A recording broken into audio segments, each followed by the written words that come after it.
Bagi sebagian orang mungkin ini dianggap sepele, bahkan banyak orang-orang yang berpendidikan pun yang rancu atau belum memahaminya, padahal hal ini ada dalam kehidupan sehari-hari. Padahal jika memahaminya, itu akan sangat membantu, terkhusus bagi orang-orang teknis.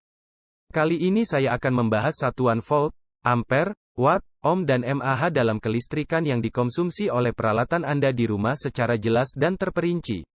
Tapi tenang, saya akan menjelaskannya dengan analogi sehingga orang awam pun mudah memahaminya.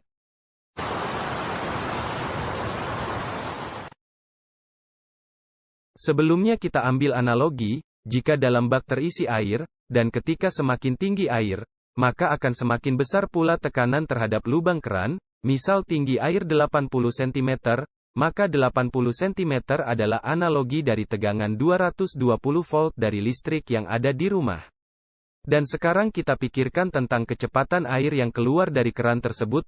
Air akan mengalir lebih deras ketika ketinggian permukaannya lebih tinggi. Misal air mengalir 1 liter per detik, maka 1 liter per detik adalah analogi dari arus listrik yang mengalir ke peralatan listrik Anda di rumah dengan satuan ampere, tetapi itu masih bisa dikontrol oleh peralatan Anda sendiri seberapa besar arus yang boleh mengalir ke peralatan elektronika tersebut. Sekarang kita bahas satuan watt. Watt adalah satuan energi total yang digunakan oleh suatu alat, jadi bila alat elektronika Anda, misal mesin cuci Anda mengkonsumsi daya 110 watt, berarti listrik yang terhubung 220 volt dan karena di mesin cuci tersebut ada pembatasan arus yang diizinkan masuk sebesar 0,5 ampere, maka daya mesin cuci tersebut 110 watt dan itu masih memadai dari daya yang disediakan oleh PLN di rumah Anda yang besarnya 900 atau 1300 watt atau lebih. Sambil nonton ubah layar ke portret lalu subscribe dan like. Sekarang kita bahas ohm. Ohm adalah satuan tahanan yang dapat menahan seberapa besar arus yang akan mengalir ke peralatan atau skema elektronik. Dalam hal ini penahanan arus dapat terjadi karena rekayasa, atau perencanaan yang dibuat atau karena unsur ketidaksengajaan atau tidak diharapkan. Sudah barang tentu, kalau perencanaan atau direkayasa, itu sudah jelas ada unsur disengaja supaya besarnya arus sesuai yang diharapkan, tetapi ada hal-hal yang tidak disadari bahwa hal tersebut justru arus listrik yang mengalir akan terhambat. Misal, pertama, jika kita menggunakan peralatan elektronika yang mengkonsumsi daya listrik besar, tetapi menggunakan kabel yang serabut atau kawatnya kecil, maka itu akan mengakibatkan penahanan arus listrik yang mengalir ke peralatan listrik tersebut. Hal ini jika penahanan arusnya terlalu besar maka kabel akan jadi terasa hangat bahkan panas, karena serabut atau kawat dalam kabel tidak memadai dan terlalu sempit untuk mengalirkan arus yang besar. Kasus ini sering terjadi ketika kabel dengan terminal colokan listrik yang tersambung ke banyak peralatan elektronik dengan konsumsi daya listrik besar. Kedua, panjang kabel seringkali tidak diperhitungkan dan dianggap sepele, karena tampaknya tidak terasa secara signifikan, tetapi ketika suatu saat kita menggunakan suatu alat elektronik yang membutuhkan daya listrik besar dan membutuhkan kabel yang panjang, misal gerindra atau las listrik, penggunaan kabel dengan serabut atau kawat harus benar-benar memadai. Akan lebih baik bila serabut atau kawatnya besar, jika tidak memadai arus yang mengalir akan terhambat sehingga las listrik Anda suplai arus listriknya tidak tercukupi sehingga api yang dikeluarkan tidak maksimal.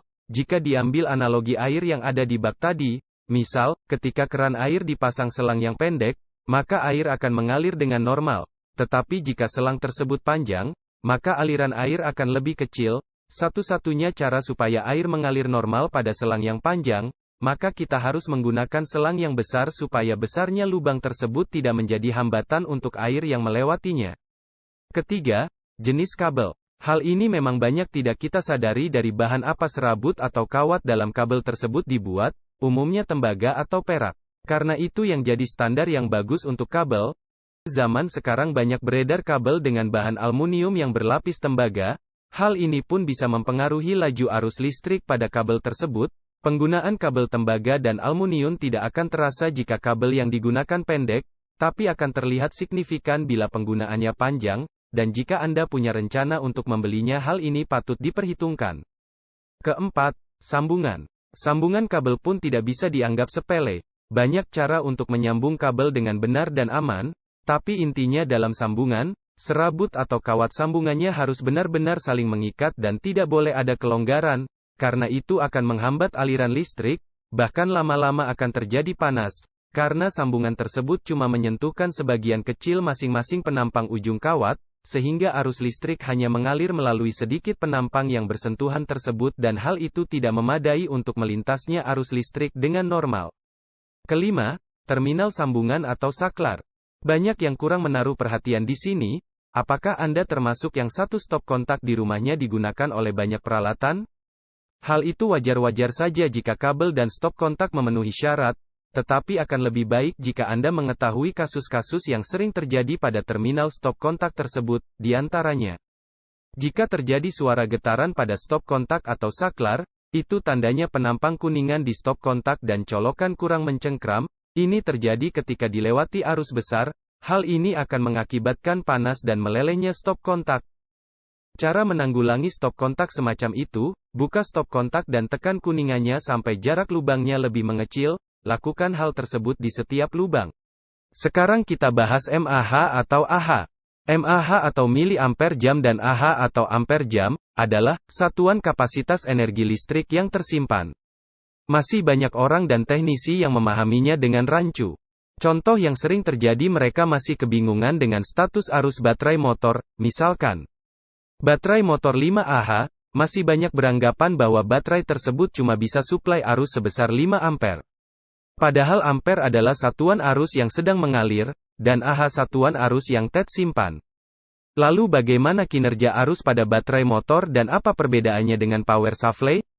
Baterai motor memiliki laju arus yang besarnya fleksibel. Tergantung dari unit yang disuplainya, jika baterai tersebut masih sehat, maka akan sanggup menyuplai ratusan ampere. Berbeda dengan power supply yang cuma bisa menyuplai arus sangat terbatas, umumnya di bawah 50 ampere. Bila diseret pada analogi air yang ada dalam bak tadi, maka mAh atau Ah adalah satuan kapasitas listrik yang dianalogikan banyaknya jumlah air yang ada dalam bak dengan satuan liter. Tegangan listrik dengan satuan volt dapat dianalogikan besarnya tekanan air terhadap lubang keran.